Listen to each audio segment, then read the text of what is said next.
व्याकरण पढ़ाने जा रही हूँ। पाठ 1 भाषा। क्या है? भाषा। इसके पहले मैं आपको कुछ बताना चाहती हूँ कि जो मंजिलों को पाने की चाहत रखते हैं वो समुद्रों पर भी पत्थरों के पुल बना देते हैं।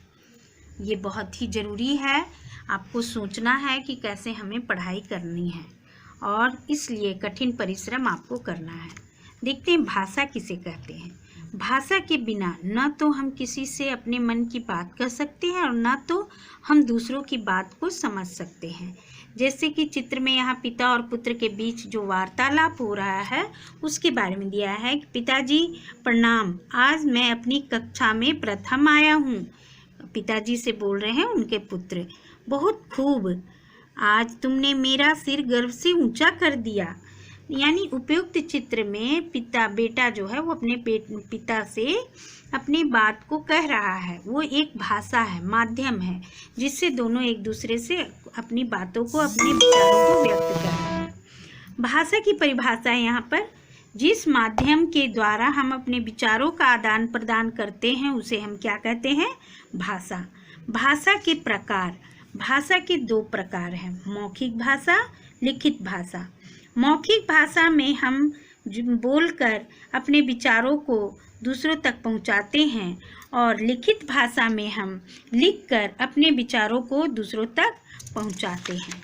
यही है मौखिक और लिखित भाषा। विभिन्न भाषाएं हम लोग पढ़ते हैं जिसमें आपके बुक में यहाँ पर दिया हुआ है, जैसे तमिलनाडु, असम, पंजाब, गुजरात, बिहार।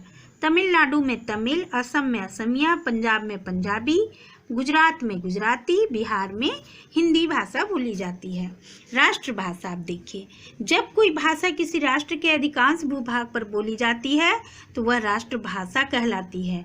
हिंदी हमारे देश की राष्ट्रभाषा मानी जाती है और ये देवनागरी लिपि में लिखी जाती है। अब आप आइए, यहाँ पर मैं बताती हूँ कि कुछ भाषाएं कौन कौन सी लिपि में लिखी जाती है। आप लोग ये सब क्लास 2 में नहीं पढ़े होंगे, इसीलिए मैं विस्तार से आपको बता रही हूँ। देखिए, हिंदी भाषा देवनागरी लिपि में, अंग्रेजी रोमन लिपि में, संस्कृत देवनागरी लिपि में, पंजाबी गुरमुखी में और उर्दू फारसी लिपि में लिखी जाती है। तो ये थी आपकी भाषा। समझ गए ना आप लोग? आपको ये मैं PDF में डाल दूंगी, आप देखोगे और कुछ क्वेश्चन आंसर भी मैं दूंगी, जैसे भाषा किसे कहते हैं तो ये आप करोगे। ठीक है, धन्यवाद।